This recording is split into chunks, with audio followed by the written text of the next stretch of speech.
Compañeros, buenos días. Mi nombre es Ricardo, soy un enfermo alcohólico. Adelante. Adelante, Ricardo. La lectura de hoy se llama Cuando falta la fe.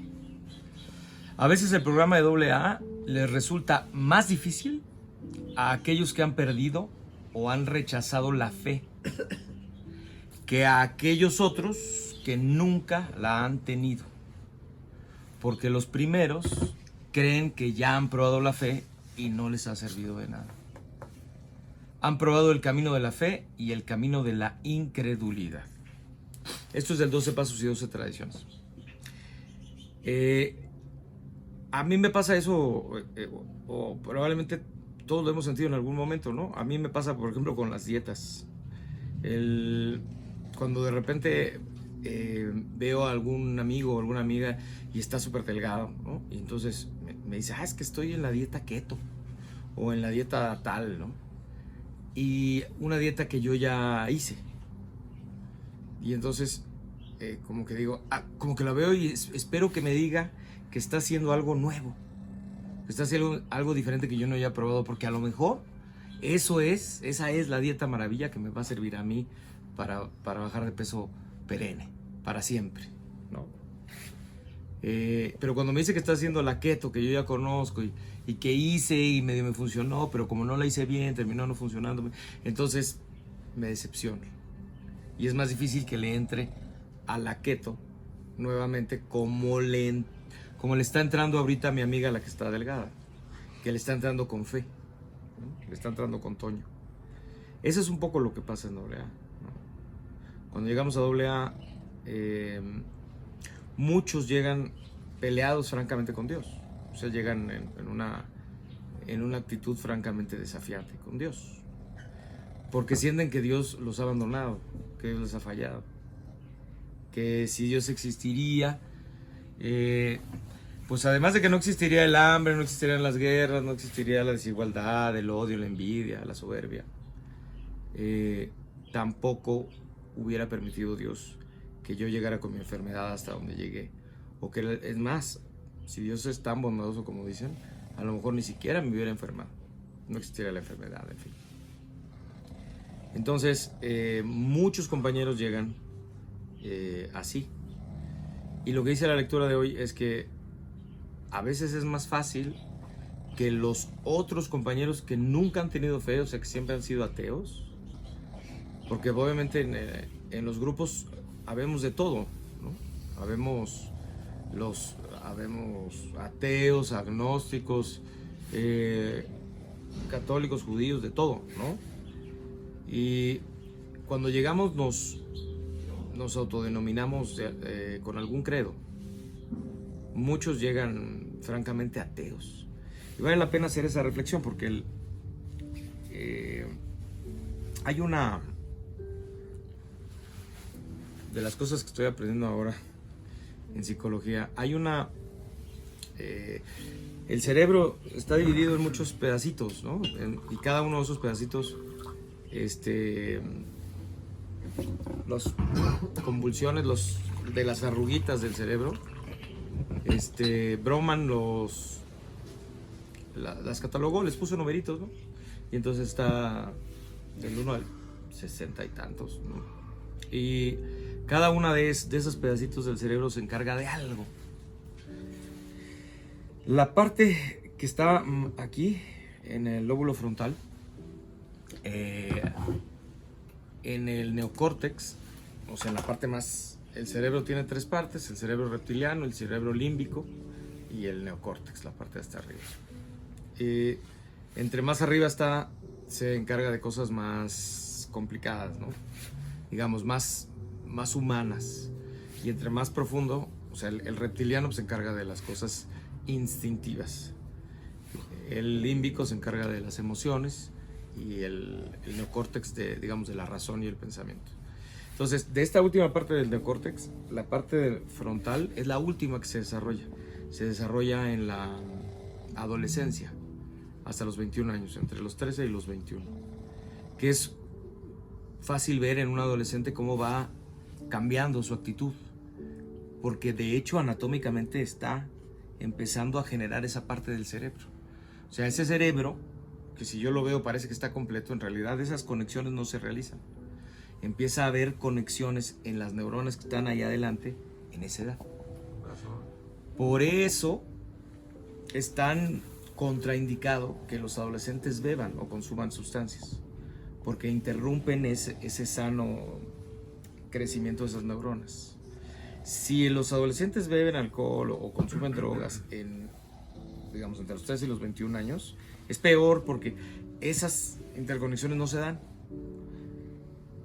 ¿Cuál es la diferencia entre la actitud de un chavo de 14 y un ya no adolescente de 22? Esas diferencias es lo que hace el cerebro, esa parte del cerebro. ¿Qué si es un chavo de 22 que no es un chavo de 14? Es más responsable, es más disciplinado. Yo dejarías, sí. Aquí, en esta parte, está el control de lo que se llaman emociones superiores, o llaman emociones superiores, que son la responsabilidad, la fe y el amor. Bueno, en realidad son otras más, honestidad, humildad, en fin, o sea, las emociones superiores, que son emociones complejas, esas se desarrollan en la adolescencia porque en la parte del cerebro que se encarga de eso apenas está empezando a hacer las conexiones. Entonces, si un adolescente consume, no permite que se desarrollen estas. Además, como son las más nuevas, son las más susceptibles a ser dañadas por el alcohol o por las sustancias. Entonces, es fácil ver que si un adolescente le pega duro al rock and roll en la adolescencia, llega a los 22, llega a los 23, llega a los 24 y sigue actuando como un adolescente. Y luego a los 25 y a los 30 y luego a los 35. Y si sigue consumiendo, no se desarrollan esas conexiones. Cuando yo entré a una clínica me hicieron una tomografía. Cuando entré, y luego un poco de tiempo después me hicieron otras, ¿no? Y entonces se ve en el cerebro, se ve así como con amarillo, digamos la parte normal del cerebro, y la parte naranjita se ve donde hay más conexiones y rojito cuando hay más conexiones. Entonces, cuando yo llegué en esa parte, pues tenía menos conexiones que un mes después, y menos que 6 meses después, y menos que un año después. O sea, cuando uno deja de consumir, se empiezan a regenerar esas conexiones entre las neuronas del lóbulo frontal. Y la consecuencia en mi actuar es que empiezo a ser más responsable, empiezo a ser más disciplinado, me empiezan a costar menos trabajo cosas que no tienen que ver con el corto impulso como los adolescentes. ¿Qué cosa le cuesta trabajo a un adolescente? Pues ahorrar, o sea, todas las cosas que implican una disciplina para obtener el beneficio. Ponerse a dieta, digamos, hacer cosas hoy para cosechar mañana, muy difícil.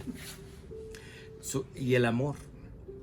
Entonces, el amor es una emoción que los adolescentes confunden con las ganas de tener relaciones sexuales, o sea, lo confunden. Pero es normal, porque no tienen esas conexiones para poder entender de una mejor manera lo que es el amor.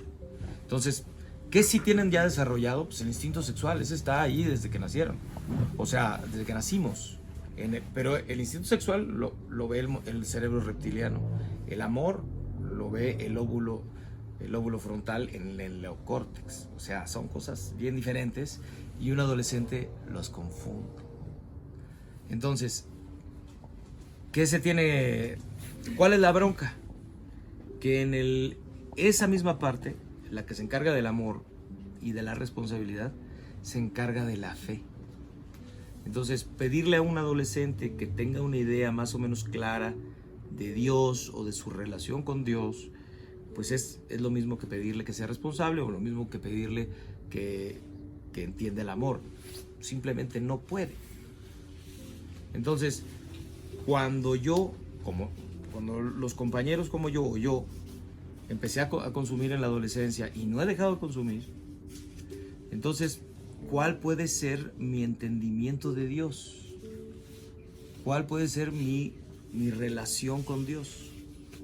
Si la parte del cerebro con la que lo desarrollo está subdesarrollada. Entonces, todos los adictos que llegan por primera vez a AA desde el consumo, o a NA o a un grupo de AA, llegan con una relación súper precaria con su poder superior. Algunos nos autodenominamos católicos o judíos, pero en el fondo no entendemos. O sea, no nos da para entender a un poder superior, porque no tenemos esa parte del cerebro. Punto. Entonces, hay que empezar a desarrollarlo. Así como cuando se empiezan a hacer esas, después de dejar de consumir 1 mes, 2 meses, 6 meses, 1 año, y que ya empiecen a hacerse esas conexiones, yo ya necesito estar en una escuelita que me empiece a llevar de la mano para empezar a desarrollar por primera vez un contacto consciente con Dios o con un poder superior, que sea. Y eso es lo que vemos en los grupos. O sea, cómo poner mi vida y mi voluntad al cuidado de un poder superior, que es el que en última instancia puede hacer lo que yo no puedo, que es dejar de consumir. Y sobre todo tener una vida mejor, basado en principios espirituales. Yo les agradezco su tolerancia y les deseo 24.